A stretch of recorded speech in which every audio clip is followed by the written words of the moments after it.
بسم اللہ الرحمن الرحیم السابقون الاولون من المہاجرین والانصار والذین اتبعوهم بإحسان رضی اللہ عنہم ورضوا عنہ وأعد لهم جنات تجری تحتها الأنہار خالدین فیہا ذالک هو الفوز العظیم صدق اللہ مولانا العظیم۔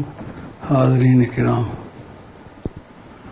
میں نے سورہ توبہ کی آیت نمبر 100 تلاوت کی ہے، اللہ کریم قبول فرمائے آمین۔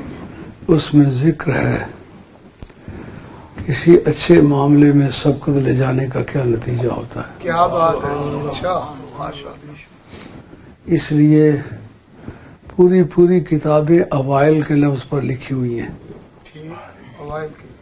اوائل کے اوپر، کہ سب سے پہلے کلمہ کس نے پڑھا، سب پہلے راہ مولا میں تلوار کس نے ماری، سب سے پہلے کس آدمی نے راہ مولا میں تیر پھینکا، اور سب سے پہلے وہ کون انسان ہے جس کے بارے میں سرکار نے فرمایا فدا کا ابی و امی، میرے ماں باپ تجھ پر قربان۔ اس لیے اولیت ایک بحث ہے جو ضرورت پڑے تو بڑا نتیجہ لانے والی ہے، لیکن ضروریات دین میں سے نہیں ہے۔ ایسا ممکن ہے بڑے جید سے جید عالم کو اولیات یاد نہ ہوں کیونکہ یہ ضروریات دین میں سے نہیں ہے، لیکن کسی وقت ضرورت پڑ جائے تو ان کی بڑی قیمت۔ قرآن مجید نے کہا ہے السابقون الاولون، جو پہلے لوگ ہیں مرتبے میں پہلے ہیں۔ یہ ابو بکر جساس جو اپنے عہد کے امام ابو حنیفہ ثانی تسلیم ہوئے ہیں، سن وفات جن کا 370 ہے، اور چند واسطوں سے امام ابو حنیفہ رضی اللہ تعالیٰ عنہ کے شاگرد بنتے ہیں۔ انہوں نے احکام القرآن، قرآن مجید کی وہ آیات جو لا اینڈ آرڈر سے تعلق رکھتی ہیں ان پر بحث کی ہے۔ کسی آدمی کے مفتی اور قاضی ہونے کا دار و مدار اس پر ہے کہ وہ 500 آیات جن میں لا اینڈ آرڈر کا ذکر ہے وہ اس کی آیات پوری تیار ہوں، یعنی وہ آیتیں زبانی یاد نہ بھی ہوں تو پتہ ہو کہ ان سے کیا کیا احکام، کیا کیا لا، کیا کیا آرڈرز نکلتے ہیں۔ اگر حذف کیا جائے تو 300 باقی رہ جائیں گی۔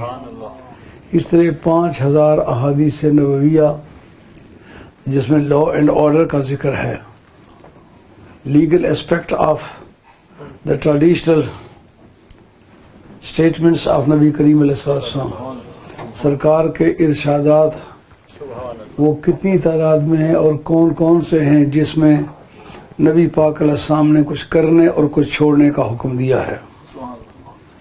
اس کو آپ عام زبان میں تعبیر کرنا چاہیں تو علم الاحکام اس کا نام ہے، ایکشن اینڈ اومیشن، کیا کرنا ہے اور کیا نہیں کرنا۔ جس وقت یہ کسی آدمی کو اسلام کے قواعد و ضوابط کی روشنی میں سمجھ آئے وہ اپنے وقت کا ایک عظیم دانشور ہوتا ہے۔ اس میں اولیت کو بھی ایک خاصا مقام حاصل ہے جو کسی دوسری نیکی کو نہیں حاصل۔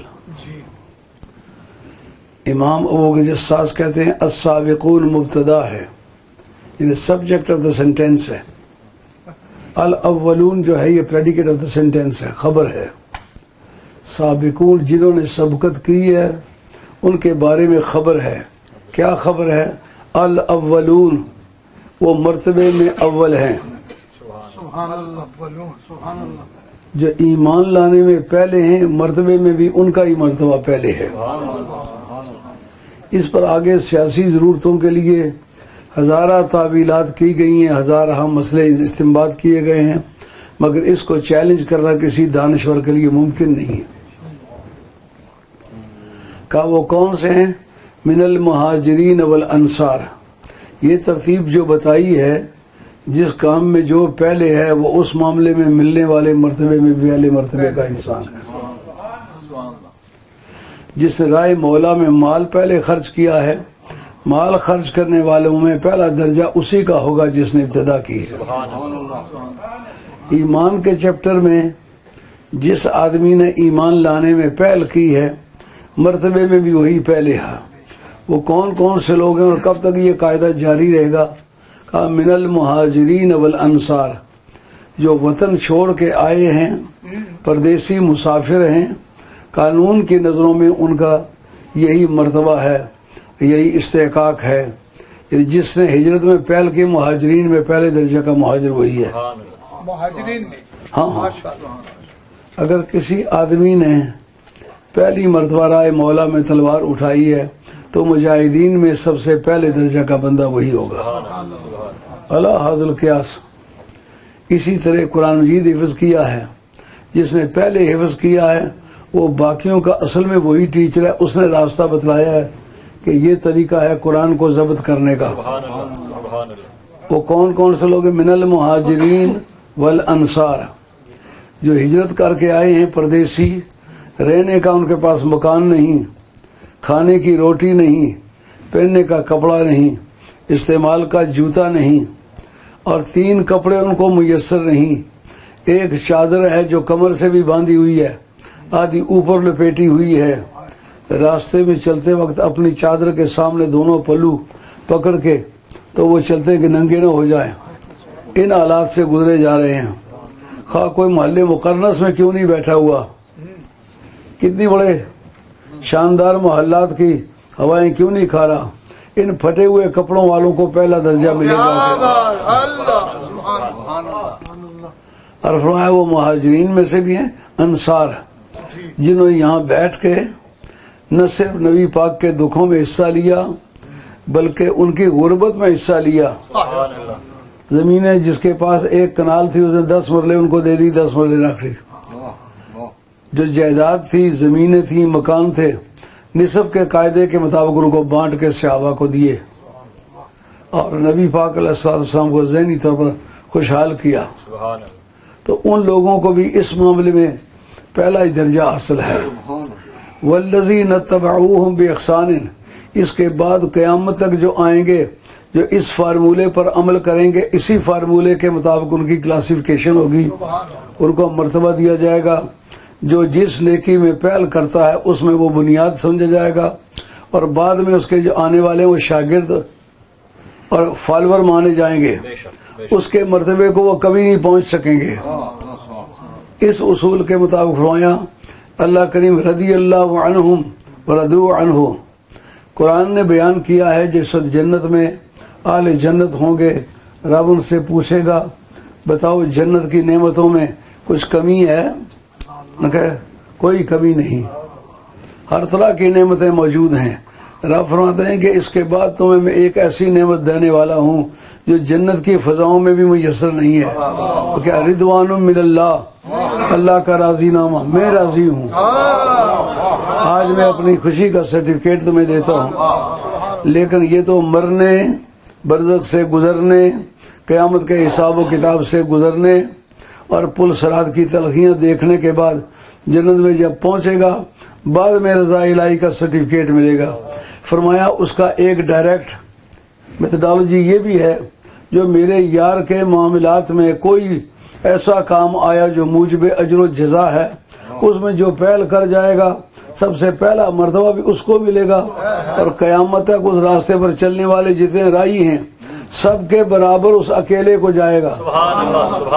مثلا زید نے کیا، بکر نے کیا، عمر نے کیا، وہی کام کیا ہے، تو زید اور بکر اور عمر ان تینوں کے اعمال ملائے جائیں، الگ الگ ہوں تو سب کے برابر اکیلے کو مل جائے، تو وہ اس کا تو کئی اربوں سے زیادہ تجاوز کر گیا۔ اس اصول کے مطابق میں غور کرتا ہوں، ہمارا وہ مرید خاص، اللہ اس کی قبر منور فرمائے اور اس کی ماں کو سکون عطا فرمائے، اس کے چچیروں خلیروں ملیروں کو جو اس کی وفات سے آزار پہنچا ہے، اللہ اپنی رحمت کے چھینٹے مار کے ان کے غموں کے داغ دور کرے۔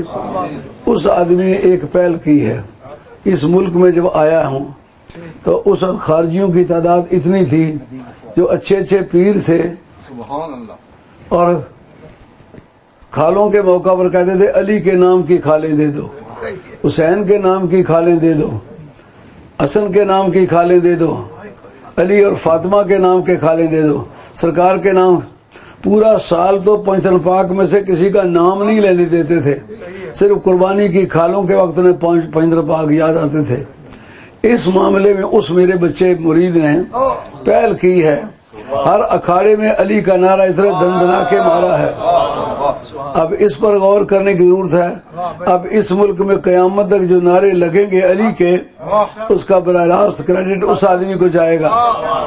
وہ کسی مولوی کا بیٹا نہیں تھا کہ اپنے مذہبی تشدد کی وجہ سے ایسا کرتا تھا، وہ کسی پیر کا بیٹا نہیں تھا کہ وہ پیری کے ذوق میں آ کے باتیں کرتا تھا، وہ کسی تحریک کا بانی نہیں تھا کہ وہ اس سلسلے میں ایسا کرتا تھا، اس کا صرف جذبہ ایمان رہنما تھا۔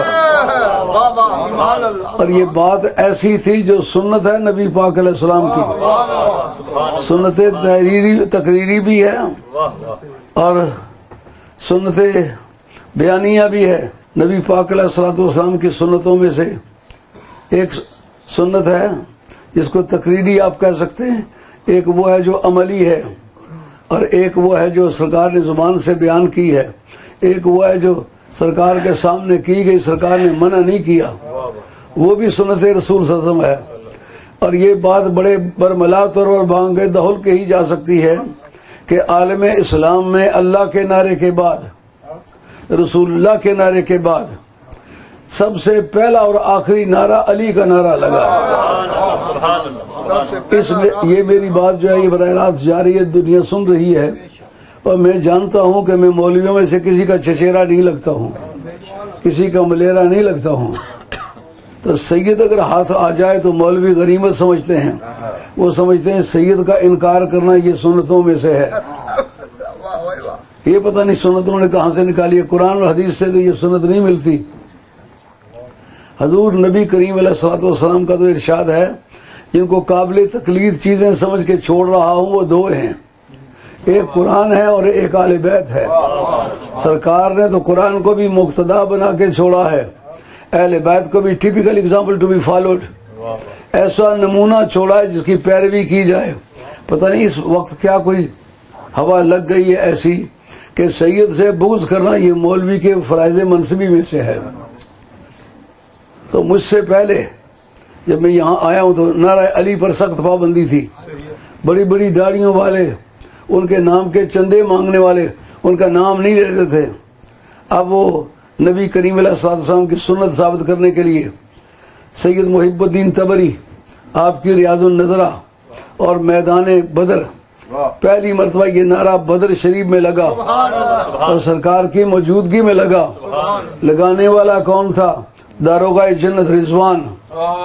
اے رضوان، میں تم سے ادب سے پوچھتا ہوں، اس کی کیا وجہ ہے کہ باقی کام مخلوق اور خالق کے درمیان پیغام لانے لے جانے کے لیے تو جبریل امی آتے رہے، آپ یہ منظر دیکھنے کے لیے کیوں آئے؟ آپ نے علی کا نعرہ کیوں لگایا ہے؟ ان کا جو آخری امیگریشن ہوگی اس پر میں لگا ہوا ہوں گا، میں چیک کروں گا۔ دشمن علی کے لیے جنت نہیں بنی، جس کے دل میں بغض علی ہے وہ جنت میں کبھی نہیں جائے گا۔ میں نعرہ مارنے آیا ہوں کہ دیکھوں کہ کون علی کے نعرے کو سن کے خوش ہوتا ہے اور کون اس سے ناراض ہوتا ہے۔ اس منظر کو دیکھنے کے بعد مجھے فیصلہ کرنے کا موقع ملے گا یہ جنت میں جائے یا نہ جائے۔ تو یہ فارمولہ آپ نے کیوں نکالا، کہاں سے نکالا ہے؟ تو ترمذی شریف میں حضرت جابر ابن عبداللہ انصاری، یہ حضرت امام محمد باقر کے استاد ہیں، جعفر صادق کے استاد ہیں، انہی کے لیے نبی کریم علیہ السلام نے اپنی قمیص حضرت جابر ابن عبداللہ انصاری کو بھیجی تھی کہ یہ میرے خاندان میں ایک بندہ ہوگا، محمد اس کا نام ہوگا، میرے نام پر ہوگا، یہ قمیص اسے دے دینا اور میرا سلام اس سے کہنا۔ وہ خوش نصیب حضرت جعفر صادق ہے۔ تو ان دونوں باپ بیٹے کے وہ استاد ہیں حضرت جابر ابن انصاری۔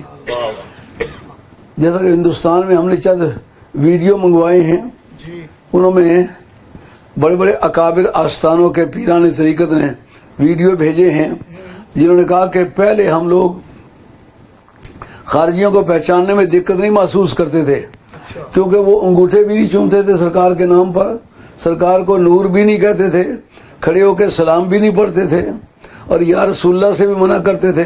ہم آسانی سے انہیں پہچان جاتے تھے کہ یہ خارجی ہیں، لیکن اب ایسے خارجی پیدا ہو گئے ہیں کہ جو یا رسول اللہ بھی کہتے ہیں، کھڑے ہو کے سلام بھی پڑھتے ہیں، اور یا رسول اللہ کے ساتھ ساتھ سرکار کو نور بھی مانتے ہیں۔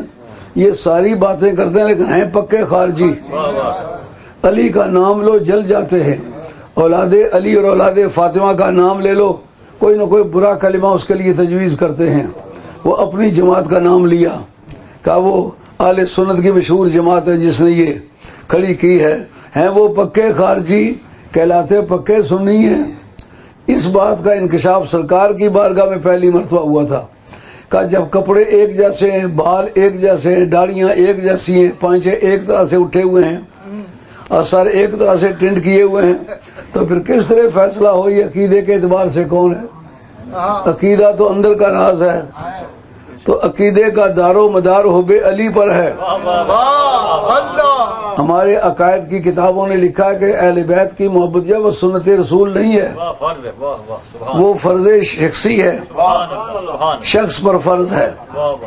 یعنی جو آدمی حب اہل بیت کو فرض نہ سمجھے بدعقیدہ شخص ہے۔ وہ اہل بیت کی محبت فرض عین ہے، جو شخص پر واجب ہو نا، جو اوبلیگیٹری ان پرسن ہو۔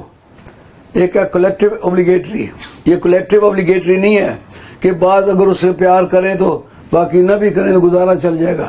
ہر شخص جس سے نماز اپنے اوپر فرض ہے، اسی طرح اہل بیت سے محبت ہر شخص سے اپنی ذات پر فرض ہے۔ تو بندے کو پہچاننے کے لیے بڑی دقت ہوتی تھی، اگلی صفوں میں کھڑا ہونا، اذانیں کہنا، اقامتیں کہنا۔ تو یہ دھوکہ ایک مرتبہ حضرت ابو صدیق رضی اللہ عنہ کی ذات پاک کے عہد میں ہوا، جس کا نام مسلمہ ہے۔ ادھر قبلے کی طرف منہ کر کے نماز پڑھتا تھا، اذانیں کہتا کہلواتا تھا، اقامت کہتا کہلواتا تھا، نماز کے اندر وہی سبق پڑھتا تھا جو مسلمان پڑھتے ہیں، لیکن سب کو کچھ کے ہوتے ہوئے کافر تھا۔ ہاں کافر تھا۔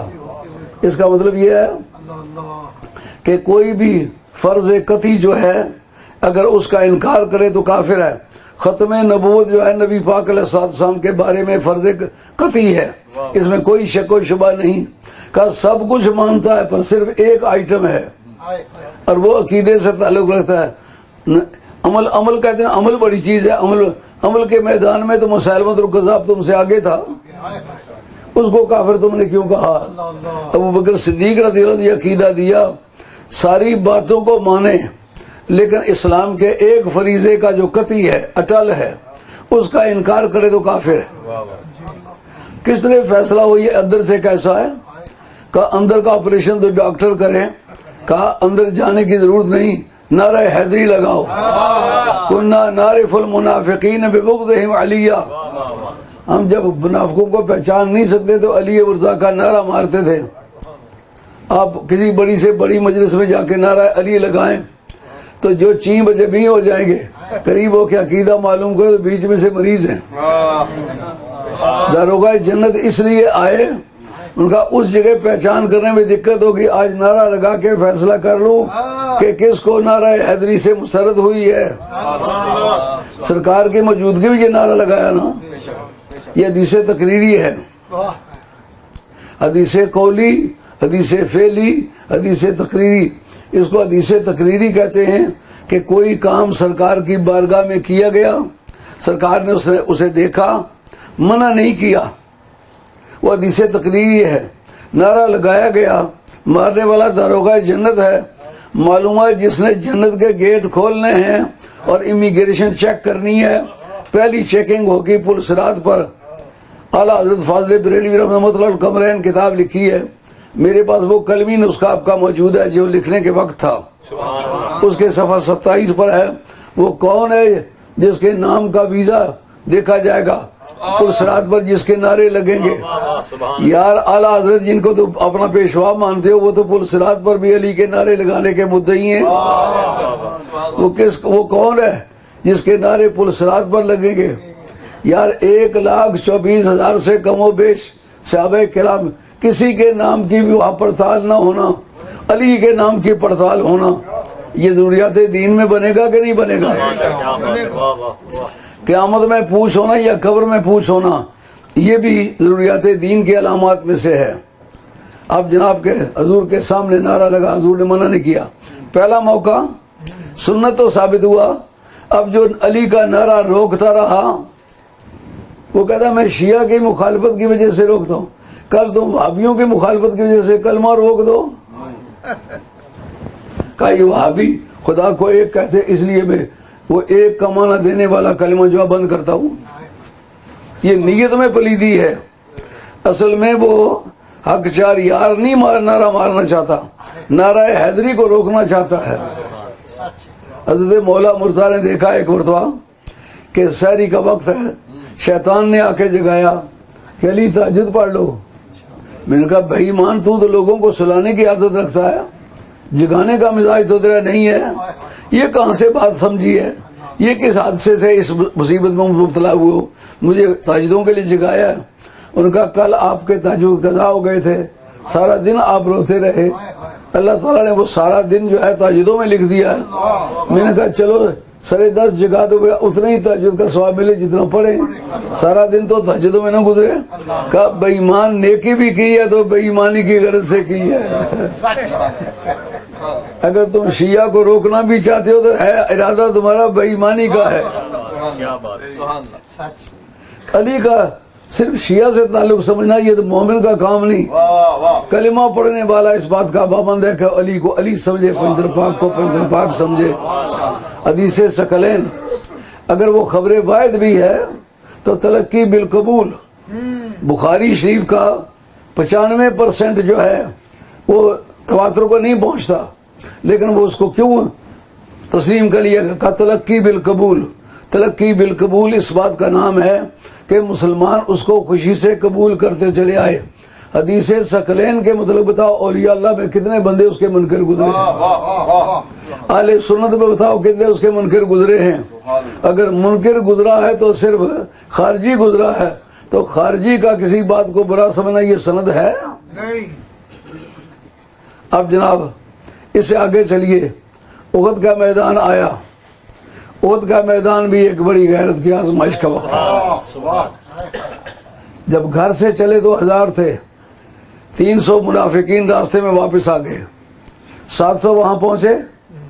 لیکن جس وقت گمسان کا رن پڑا، آنن فآنن مسلمانوں کا پلہ بھاری ہو گیا.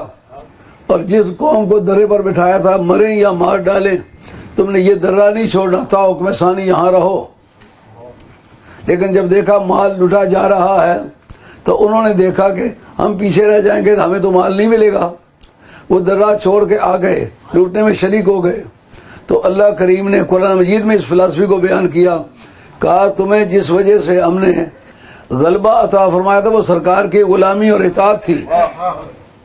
اب جس وقت آپ کے فرمان کے خلاف آپ نے کام کیا، اس وقت ہم نے تمہیں بتایا کہ جیتے ہوئے میدان بھی ہار میں تبدیل ہو سکتے ہیں اگر محبوب کبریا کی اطاعت اور غلامی میں فرق آ جائے تو اب وہ جیتا ہوا میدان ہار میں تبدیل ہو گیا. اور نبی پاک علیہ الصلوۃ والسلام میدان میں کھڑے ہیں، اور سوائے علی مرتضیٰ کے یہ وہ بانگے دہل کے بعد یہ کہی جا سکتی ہے. ایسی نہیں ہے کہ یہ اکیلے چھپے ڈھکے انداز میں یہ بات کہی جائے. حضرت امام احمد بن حنبل آپ کی کتاب فضائل صحابہ، اس کے اندر یہ لکھا ہوا موجود ہے. حضرت سیدہ عائشہ اپنے والد صاحب کے فضائل میں بیان کرتی ہیں کہ میرے والد صاحب ان میں سے پہلے آدمی ہیں جو واپس لوٹ کے آئے. یعنی بھاگے ہوئے لوگوں میں سے جو سب سے پہلے لوٹ کے آیا ہے وہ میرے ابا جی تھے.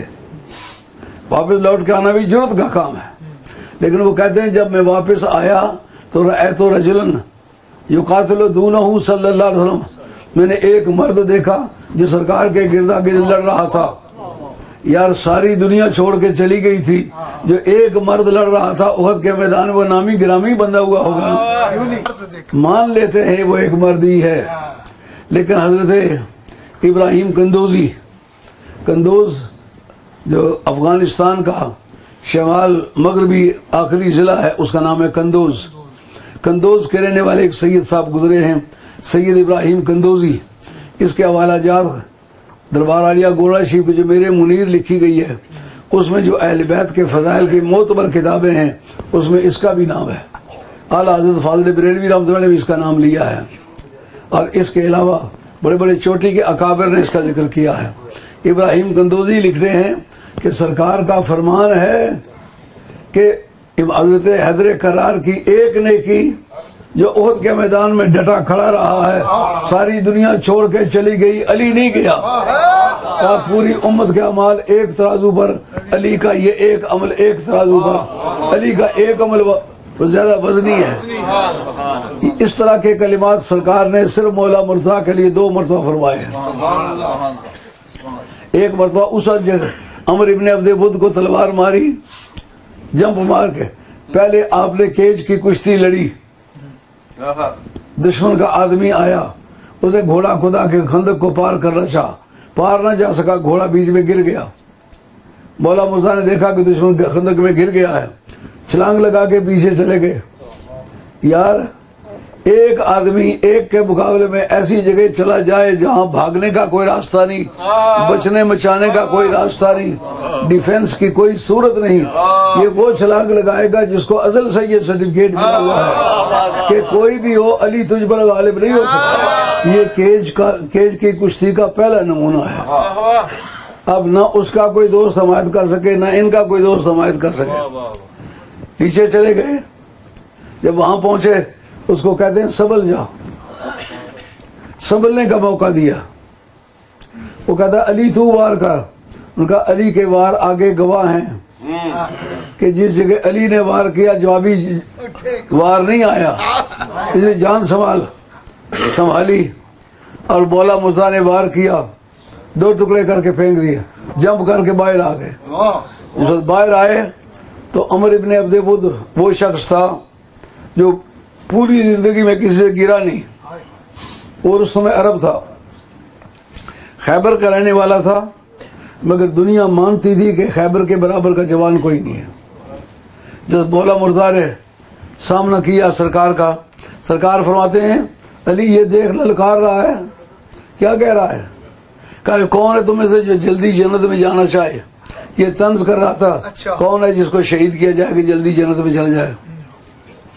آپ نے فرمایا کہ اچھا ہوشیار ہو جا، ہوشیار ہوا۔ وہ کہتا ہے پہلا وار علی تو کر۔ انہوں نے کہا علی کے وار کو مت آزماؤ، اس آزمائش کے جتنے مریض گزرے ہیں آخری سانس ان کا میری تلوار ہی ہوتا رہا، بچو اور کوشش کرو، وار کرو۔ وار کیا، آپ نے ڈھال پر لیا، ڈھال پر لینے کے بعد مولا مرزا نے جوابی کارروائی میں جمپ کر کے ایک تلوار ماری۔ وہ گھوڑے پر ہے، مولا مرزا پیدل ہیں، قد بھی درمیانہ ہے، اور وہ کفار کہتے ہیں علی جب اکیلا ہو، لڑائی سے باہر ہو، درمیانے قد کا آدمی ہے، لیکن جو میدان میں اترا ہوا تو اللہ کا شیر ہے۔ اس کا قد بھی بڑا ہے، چھاتی بھی بڑی ہے، وزن بھی زیادہ ہے۔ ٹوپی پہ وار کیا، ٹوپی لوہے کی ہیلمٹ تھا، وہ لوہے کی ٹوپی 2 ٹکڑے ہو گئی، کھوپڑی 2 ٹکڑے ہو گئی، باڈی 2 ٹکڑے ہو گئی، گھوڑے کی زیند 2 ٹکڑے ہو گئی، گھوڑے کو تلوار لگی، گھوڑا 2 ٹکڑے۔ یہ موقع ہے دیکھنے کا۔ اس جگہ نعرہ کس کا لگا؟ سرکار کا فرمان ہے لا فتح الا علی لا سیف الا ذو الفقار، کہ میرے کاغذات میں اگر مرد کوئی ہے تو صرف علی ہے، میرے کاغذات میں اگر کوئی تلوار ہے تو صرف علی کی ذو الفقار ہے۔ یہ کس نے لکھا ہے؟ تفسیر روح البیان۔ سنیوں کے پاس تو 2 ہی تفسیریں ہیں، ایک تفسیر مدارک ہے، ایک تفسیر روح البیان ہے۔ اگر آپ کوئی بڑی سے بڑی تفسیر نکال کے آپ دکھا دیں، تفسیر طبری کا پہلا درجہ بنتا ہے، نکال کے دکھا دے کہ ہم نہیں مانتے، روح البیان لکھے تو مانیں گے۔ روح البیان نے النبی اولی بالمؤمنین من انفسہم وازواجہ امہاتہم، اس کے تحت لکھا ہے اس جگہ سرکار نے نعرہ مارا ہے. وہ پہلی حدیث تقریری تھی، یہ حدیث قولی ہوئی. سرکار نے خود اپنی زبان، یہ دو نعرے مارتے ہو، ایک ثبوت اس کا خدا کی کائنات میں لاؤ کہ تمہارے والے نعرے سرکار نے کبھی مارے نہ کبھی لا سکے ہو نہ آئندہ لا سکتے ہو. اس نعرے کو چیلنج کرنا چاہو کر سکتے ہی نہیں ہو. پہلا نعرہ جو تھا وہ بدر میں لگا. دوسری مرتبہ جب سب بھاگ گئے ایک علی رہ گئے. اس وقت حضرت جبریل امی کہتے ہیں کہ یا رسول اللہ آپ کا صحیح سچا دوست اور بھائی دیکھا تو علی دیکھا. جامع مرحوم نے اس موقع پر بہت خوبصورت خیال آرائی کی ہے. وہ فرماتے ہیں بجنگ احد چون نبی ماندہ تنہا خدا یش فرشتہ دانا دے علی را. جب ساری سنگت چھوڑ کے سرکار کو بھاگ گئی اس وقت رب نے کہا او محمد صلی اللہ علیہ وسلم اپنے بھائی علی کو کیوں نہیں بلاتا. علی مشکلوں کے وقت پہنچنے والی شخصیت کا نام ہے. جو خلافت ظاہریہ اور خلافت باطنیہ اس کا فنکشن ذکر کرتے وقت علامہ علوسی نے اپنی تفسیر روح المعانی کے اندر بیان کیا ہے. کہتے خلافت ظاہریہ کا فنکشن کیا ہے؟ عدالتیں قائم کرنا، مجرموں کو سزائیں دینا، سرحدوں کی حفاظت کرنا، ملکی پیداوار کو بقدر کفایت تک پہنچانے کی کوشش کرنا، آرمی موبیلائز کرنا، سرحدوں کی حفاظت کرنا اور تعلیمی مدارس قائم کرنا، لوگوں کو پڑھنے لکھنے کی سہولتیں فراہم کرنا، مہنگائی کو روکنے کے لیے لوگوں کے لیے خوشحالی مہیا کرنا. یہ خلافت ظاہریہ کے کام ہے. چلی کب ہے خلافت ظاہریہ؟ کا جناب ابو بکر صدیق رضی اللہ عنہ سے چلی ہے، امام حسن پر ختم ہوئی ہے. خلافت راشدہ جس کا نام ہے وہ یہاں ہے. خلافت باطنیہ کب چلی ہے؟ کا جب سے لے کر نبوت چلی ہے. کنت انا و علی نورا واحدا، میں اور علی ایک نور تھے. جب آدم علیہ السلام کو پیدا کیا اسے 14,000 برس پہلے کی بات ہے. میرا اور علی کا نور ایک تھا، لیکن فلما خلق آدم قسم ذالک النور بجزئین، جس آدم علیہ السلام کو اللہ تعالیٰ نے پیدا کیا اس نور کے دو ٹکڑے کر لیے. ایک میں ہوں جو فجزء انا و جزء علی. اب نبی کیا کرتا رہا؟ کہا نبی نبیوں کو ٹریننگ دیتا رہا کہ اس طرح نبوت کرتے ہیں، اس طرح پیغام الہیہ کو وصول کرتے ہیں، اس طرح قوم تک پہنچایا کرتے ہیں، اس طرح تلخیاں پیش آتی ہیں اس پر صبر کرنے کا طریقہ یہ ہے. جو مشکلات بڑھتی جائیں تو مرتبہ بڑھتا جاتا ہے. پھر خلافت باطنیہ کا کام کیا تھا؟ کہا کوئی ڈوبنے لگے کہے یا علی پہنچیو. خلافت باطنیہ. ہاں خلافت باطنیہ. کبھی دیکھا اپنی زندگی میں کسی نے کہا ہو کوئی مصیبت آئی ہو کہ یا حضرت عمر پہنچیو؟ سنا ہے کبھی؟ یا وہ صدیق پہنچیو، یا حضرت عثمان غنی میری غریبوں کو دور کیجو. کیونکہ خلافت ظاہریہ کا کام وہ ہے جو پہلے بتلایا ہے. خلافت باطنیہ کا کام اسلام کے اصلی ڈھانچے کو اپنی حالت میں رکھنا. جب سب ادھر ادھر ہو جائیں، بگڑ جائیں، اس وقت اسلام کی اصلی حالت نہ بگڑنے دینا. ہر دور میں ایک مجدد کا ہونا وہ ضروری ہے. اہل بیت میں سے ایک مجدد کا ہونا اس لیے ضروری ہے کہ اصل دین میں بنیاد ہے اہل بیت. باقیوں نے دین ان سے سیکھا ہے، ان کے گھر دین آیا ہے، یہ فرق ہے. امام حسین نے بھی یہ بات میدان کربلا میں کہی تھی کہ ہم وہ لوگ ہیں جن کے گھر میں اسلام آیا ہے، جس میں ہدایت بھی ہے اور نور بھی ہے. باقی لوگوں نے ہم سے دین سیکھا ہے، ہم نے کسی سے نہیں سیکھا. اس لیے جو الادب المفرد امام بخاری کی، اس نے کہا کہ اہل بیت سے پڑھا کرو، اہل بیت کو پڑھایا نہ کرو، کیونکہ ان کو تمہارا معلم مقرر کیا گیا ہے، وہ تمہارے استاد ہیں. اور اس بنیاد پر اب سرکار نے اپنی زبان سے بھی نعرہ لگایا یا نہ لگایا؟ اور احد میں بھی اور بدر میں بھی. احد میں لگایا، بدر میں لگایا رضوان نے، اور احد میں لگایا ہے جبریل امین نے. اور سرکار فرماتے ہیں علی منی و انا منہ، علی مجھ سے ہے اور میں علی سے ہوں. یعنی میری نبوت و رسالت علی کے دم قدم سے زندہ ہے، اور علی کی علویت اور اس کی غوثیت و قطبیت وہ میری نبوت سے وابستہ ہے. جب تک میں قائم ہوں اس وقت تک وہ قائم ہے، میں کب تک قائم ہوں؟ جب تک میرا اللہ قائم ہے۔ اللہ ہمیشہ کے لیے قائم ہے، اس لیے میں ہمیشہ کے لیے قائم ہوں، اور علی کا تعلق مجھ سے ہے، میں ہمیشہ کے لیے قائم ہوں، علی ہمیشہ کے لیے قائم ہے۔ اور اس جگہ جبریل بھی نے کہا یا رسول اللہ انا منکما، کہ علی تم سے ہے، تم علی سے ہو، لیکن میں تم دونوں سے ہوں۔ اس جگہ علی مرتضیٰ کے ساتھ اپنی صفیں برابر کرنا جبریل امی کا معلوم ہوتا ہے نوریوں کا مزاج اور ہے، ظلمانیوں کا مزاج اور ہے۔ کہتے ہیں یا رسول اللہ مجھے بھی اس تکون میں مجھے بھی شامل کر لیجئے۔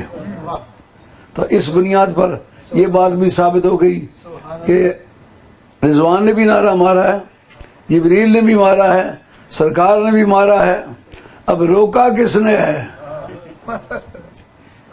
معلوم ہوا یہ منافقین کا پیشہ تھا، علی کا کوئی نام لے تو نام نہیں لینے دیتے۔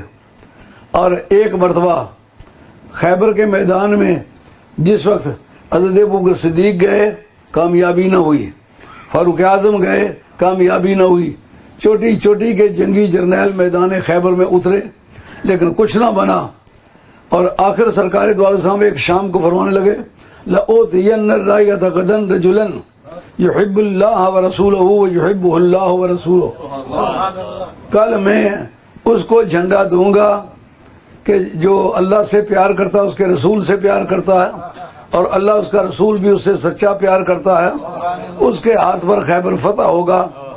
اور جس وقت جھنڈا دیے جانے کا وقت آیا تو حضرت حیدر قرار کو دیا، پہلے پوچھا علی ہے کہاں؟ ان کا اس کی آنکھیں آ رہی ہیں، کہا بلا کے لاؤ، بلا کے دیکھا آنکھوں پر پٹی باندھی ہے، کہا کیا وجہ ہے؟ کہا آنکھیں آ رہی ہیں، کہا پٹی کھول دو، آنے دو انہیں۔ پٹی کھولی، دیکھا آنکھیں سوجی ہوئی ہیں، سرخی ہے، کمال درجے کی درد ہے بے انتہا، ایک پھونک ماری درد جاتا رہا، دوسری پھونک ماری سرخی جاتی رہی، تیسری پھونک ماری ورب جاتا رہا۔ سرکار نے جھنڈا ہاتھ میں دیا، فرمایا یہ علی ہے جرار لیس بفرار، کا جھنڈا دینے کا پرنسپل بتایا، کہا جھنڈا اس کے ہاتھ میں دوں گا کہ یہ بار بار حملہ کرنے والا ہے، بھاگنے والا نہیں۔ سمجھ آئی ہے نا بات؟ اب وقت اختتام پذیر ہوا، انشاءاللہ العزیز آئندہ جمعہ پر اس میں مزید گفتگو ہوگی کہ کن کن مقامات پر نعرہ حیدری لگا اور وہ لگانے والے کون تھے۔ علی کا نعرہ فتوحات کے جھنڈے لے کر کے ہندوستان میں آیا، یہ ہتھیار ڈالنے کی یادگار نہیں، ہتھیار ڈلوانے کی یادگار ہے۔ وہ میدان بتلاؤ جہاں علی جھنڈا لے کے گیا ہو، تلوار ٹیڑھی کر کے آیا ہو۔ تلوار ٹیڑھی کرنا یہ شکست کھانے کی علامت تھی۔ وہ میدان بتلاؤ جس میں علی گیا ہو، فتح حاصل کیے بغیر واپس آیا ہو۔ یہ امتیاز صرف اور صرف علی کا ہے۔ اولیات میں یہ بات بھی یاد رکھنی ہے، کوئی ایسا دوسرا شخص نہیں 1,24,000 سے کم و بیش صحابہ کرام میں کہ جو تلوار لے کے میدان میں گیا ہو، میدان مارے بغیر واپس نہ آیا ہو، وہ صرف علی ہے۔ وقت اختتام پذیر ہوا، یہ اس کی چودھری ندیم کی ایک یادگار ہے، اس نے نعرہ علی کو اپنے دل دماغ میں اور سوسائٹی کے مزاج میں ایسا سمویا ہے کہ دنیا گزر جائے گی، علی کے نعرے گونجیں گے، علی کے نعروں کے ساتھ ندیم کی یادگاریں بھی تازہ ہوں گی۔ ان سب نعروں کے قائل جو سرکار کے دور میں لگے، نعرہ تکبیر بھی لگا، نعرہ رسالت بھی لگا، اور نعرہ حیدری بھی لگا۔ اللہ آپ کو سلامت رکھے، دین حق پر استقامت عطا فرمائے۔ نبی پاک علیہ السلام کے کسی بھی صحابہ کے بارے میں کوئی حقیر رائے قائم کرنا حرام ہے۔ سرکار خود بے مثل ہیں، سرکار کی امت بے مثل ہے، سرکار کے صحابہ بے مثل ہیں، سرکار کے خلفاء بے مثل ہیں، لیکن خلفاء پر خلافت امام حسن پر ختم ہوئی، اور لکھا اس پر تمام علماء عقائد نے، خاص کر امام مناوی نے کہا خلافت ظاہریہ جب ظلم و ستم میں تبدیل ہو گئی تو اللہ تعالیٰ نے خلافت باطنیہ پر فائز کر دیا آل بیت رسول کو، کہ ہر زمانے کا جو قطب مدار ہے وہ آل بیت رسول میں سے ہوگا، یعنی سارے ولیوں کا کل روئے زمین پر جو سردار ہے وہ ہمیشہ آل بیت میں سے ہوگا۔ خلافت باطنیہ کا تاج امام مہدی آخر الزمان تک آل بیت رسول کے سروں پر جگمگاتا رہے گا.